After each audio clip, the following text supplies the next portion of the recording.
Paz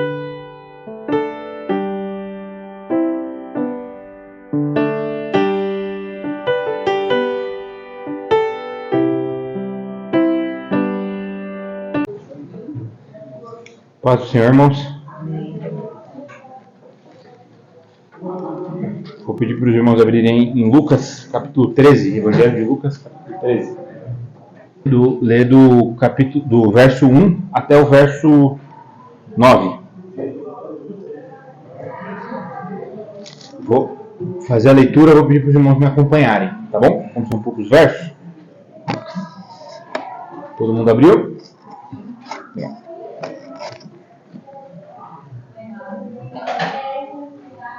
O texto diz assim: nesse momento vieram algumas pessoas que lhe contaram o que acontecera com os galileus, cujo sangue Pilatos havia misturado com o das suas vítimas. Tomando a palavra, ele disse: acreditais que por terem sofrido tal sorte, esses galileus eram mais pecadores do que os outros galileus? Não, eu vos digo. Todavia, se não vos arrependerdes, perecereis todos do mesmo modo. Ou, os 18 que a torre de Siloé matou em sua queda, julgais que a sua culpa tenha sido maior que a de todos os habitantes de Jerusalém? Não, eu vos digo, mas se não vos arrependerdes, perecereis todos de modo semelhante.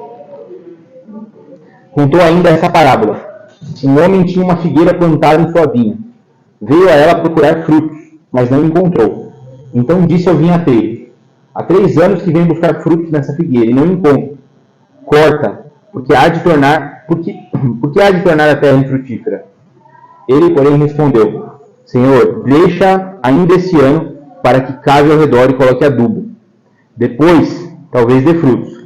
Caso contrário, tu a cortarás.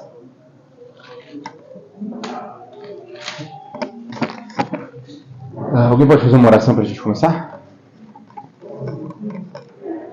Senhor, aqui estamos, Pai, nessa congregação,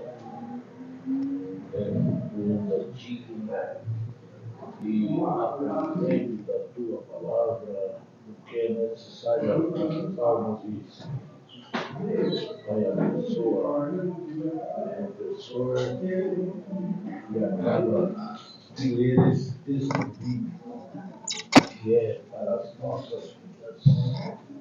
Abençoa esse trabalho, ó Deus, de ensinamento, de aprendizado, porque não existe outro lugar senão este para aprender da Tua palavra, que serve para as nossas vidas. Eu te agradeço, Pai, pela presença dos teus que aqui estão, e é necessário, ó Deus, guarda aqueles que não se encontram na Tua casa, ó Deus, fisicamente, mas que se encontram espiritualmente. Eu te agradeço em nome do Filho de Jesus. Amém. Bom, a parábola da figueira estéril, que é essa que nós vamos estudar, ela aborda alguns temas fundamentais. São eles: a paciência de Deus, a necessidade dos frutos e o juízo de Deus. Ela se insere num contexto, por isso que nós lemos aí do 1 ao 5, onde Jesus exorta ao arrependimento. E Jesus atrás num contexto onde ele está conectando e corrigindo uma, digamos assim, interpretação equivocada que alguns tinham de certos fatos históricos aqui, são citados como esse massacre dos galileus e a queda da torre de Siloé. Jesus usa essa oportunidade para trazer esses 3 temas: a paciência de Deus, a necessidade dos frutos e o juízo de Deus. E essa parábola, por mais que ela seja extremamente curta, ela tem uma aplicação muito profunda para nós hoje. É isso que nós vamos ver, tá? Então, esse nosso estudo ele vai ser dividido em 5 partes. Primeiro, contexto imediato da parábola. A gente vai olhar um pouquinho para esses dois pontos que Jesus está trazendo aqui, tá? Segundo, nós vamos fazer uma análise expositiva, verso a verso. Nós vamos analisar alguns comentadores, vamos fazer algumas reflexões teológicas e vamos partir para as aplicações práticas, ok? Então, o texto que nós lemos, né, do 1 ao 5, diz assim: nesse momento vieram algumas pessoas que lhe contaram o que acontecera com os galileus, cujo sangue Pilatos havia misturado com o das suas vítimas. Tomando a palavra, lhe disse: acreditais que por terem sofrido tal sorte, esses galileus eram mais pecadores que os outros galileus? Não, eu vos digo, todavia, se não vos arrependerdes, perecereis de igual modo. Aí ele cita o segundo caso, que nós vamos dizer. Ou os 18 que a torre de Siloé matou em sua queda, julgais que a sua culpa tenha sido maior que de todos os habitantes de Jerusalém? Não, eu vos digo, se não vos arrependerdes, perecereis de modo semelhante. Então tem dois elementos mencionados aqui. O primeiro, né, é esse massacre dos galileus por Pilatos. E Jesus ele refuta a ideia de que as vítimas foram castigadas porque cometeram pecados maiores do que a sua audiência, do que aquela multidão que questionava Jesus. Tá? Dizendo assim, né? Eu vos digo que não. Mas se não vos arrependerdes, perecereis todos de mesmo modo. E o segundo fato aqui que Jesus menciona é a queda da torre de Siloé.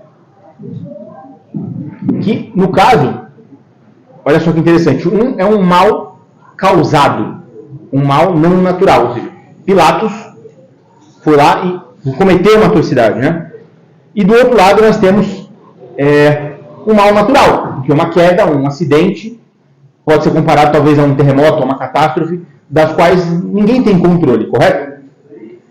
E todos os dias nós somos acometidos por esses dois tipos de mal, mal causado e mal natural. Ou seja, todos os dias nós presenciamos homicídios, guerras, latrocínios, violências de todos os tipos, que são maus, um tipo de mal que é o mal causado. Em contrapartida, todos os dias nós somos contemplados com um mal natural. Catástrofes, enchentes, terremotos, o que mais? Inundações, doenças que não tem explicação ou uma causa direta, né? A raiz profunda, né, quando a gente olha para o problema do mal, não vou meter aqui esse ponto, porque é uma discussão que com certeza a gente não vai terminar em uma aula, né? Mas nós sabemos que o mal ele não foi criado por Deus. Deus não é o autor do mal. Como assim? Agostinho vai dar uma resposta para isso ao tratar o mal como, muitos provavelmente já se depararam com essa explicação, como a ausência do bem. De modo que, de uma forma bem sucinta aqui, para Agostinho, o mal, a explicação do mal, o mal existe simplesmente porque o mal é o resultado do afastamento, da desobediência, da contrariedade a Deus. De forma que essa questão é uma questão fundamental quando a gente olha para o tema que também não vamos detalhar aqui, que é o tema de soberania de Deus e livre-arbítrio.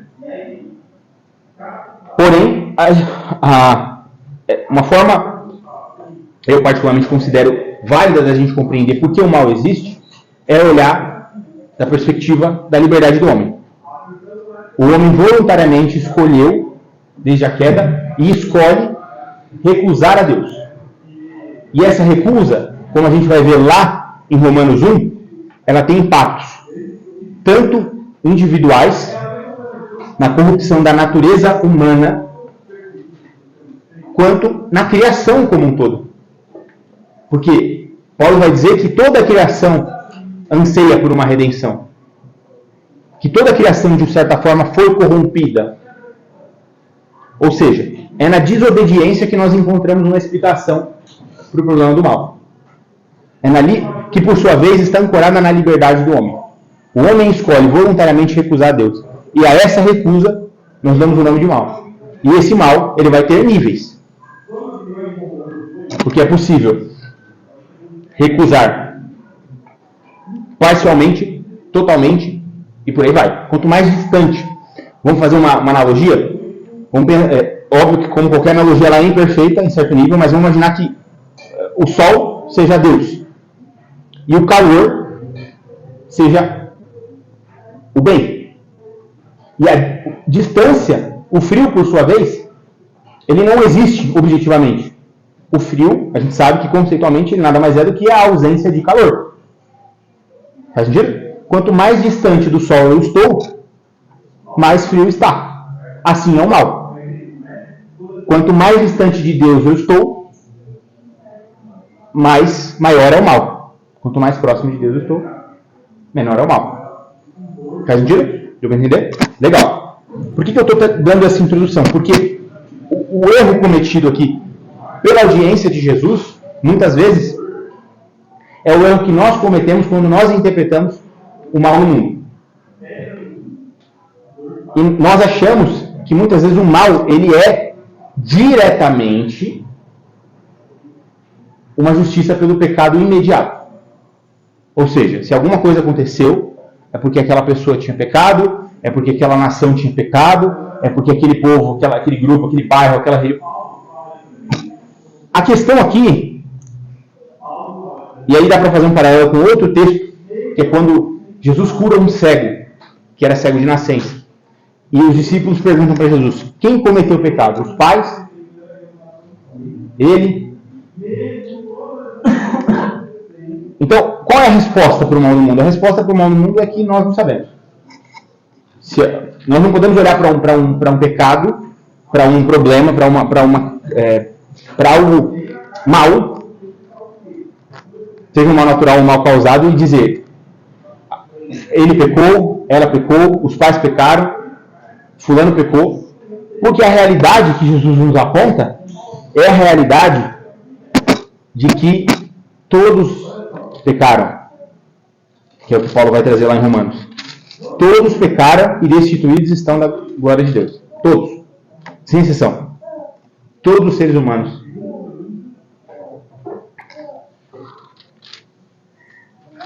Davi vai dizer, esqueci agora o salmo, né? Mas que ele foi concebido no pecado. Então todos nós somos concebidos no pecado.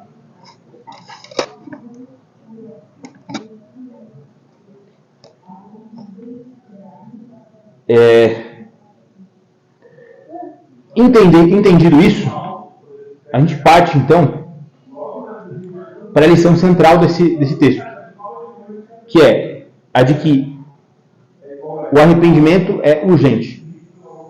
Por conta do pecado, que não é abundante, ele não é mais abundante naqueles que sofrem do mal do que naqueles que não sofrem. O pecado, ele não é uma justiça retributiva de Deus, direta.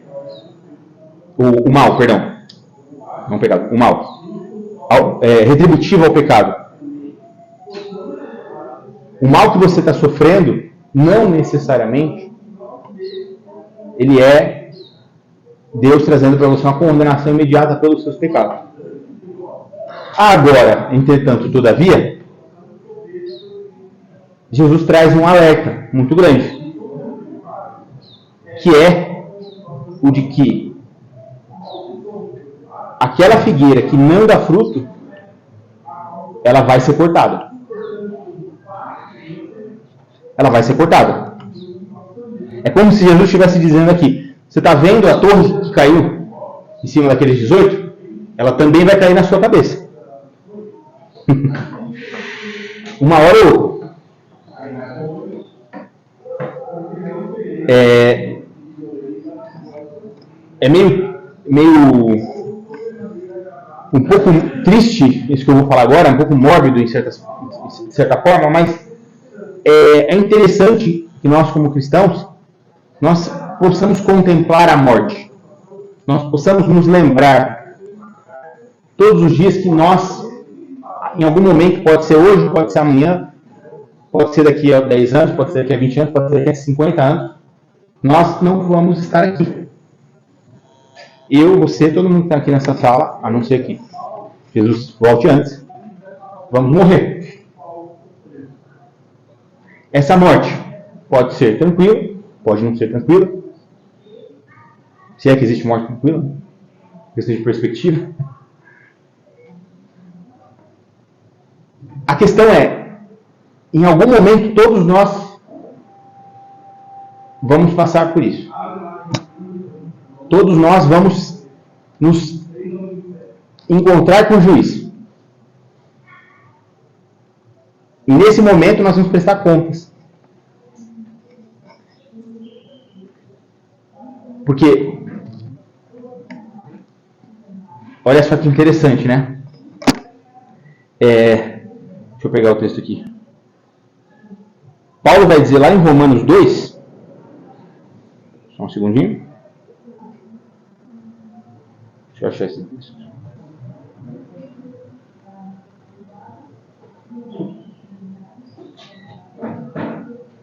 Paulo vai dizer, deixa eu localizar, Romanos 2, 6 a 8, diz assim: Deus retribuirá a cada um conforme o seu procedimento. A vida eterna aos que têm persistido em fazer o bem,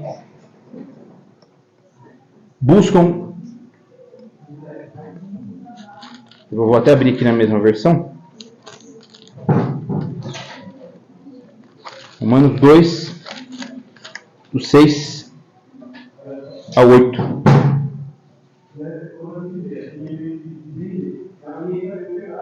Ora, com toda obstinação e com o teu coração impenitente, acumulas contra ti um monte de ira.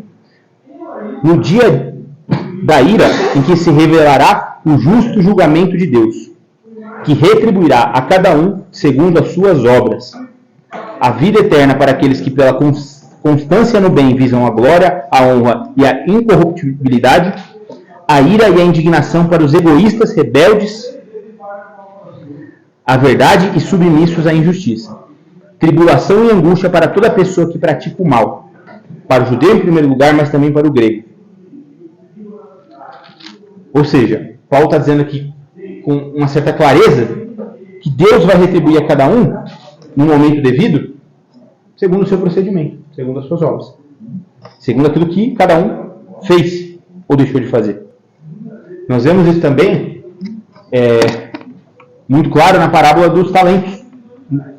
Ou seja, Deus vai retribuir, Jesus vai retribuir a cada um conforme aquilo que cada um multiplicou, gerou.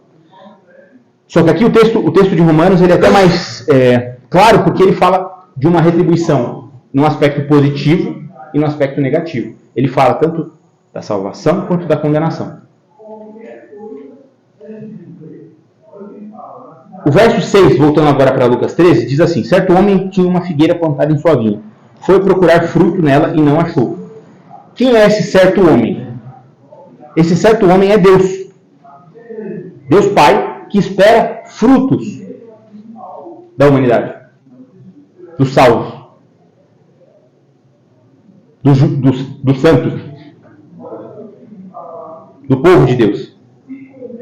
A figueira plantada em sua vinha, ela simboliza, em um sentido específico, Israel. Porque aqui a gente tem duas aplicações, né? Jesus está tanto falando do povo de Israel, que estava agora recebendo o Evangelho, de forma que, por exemplo, os 3 anos da vinha, de uma certa maneira, simbolizam os 3 anos do ministério de Jesus. Né? Quando, num sentido mais amplo, menos estrito, esse texto fala de nós. Então tem essas duas aplicações aqui.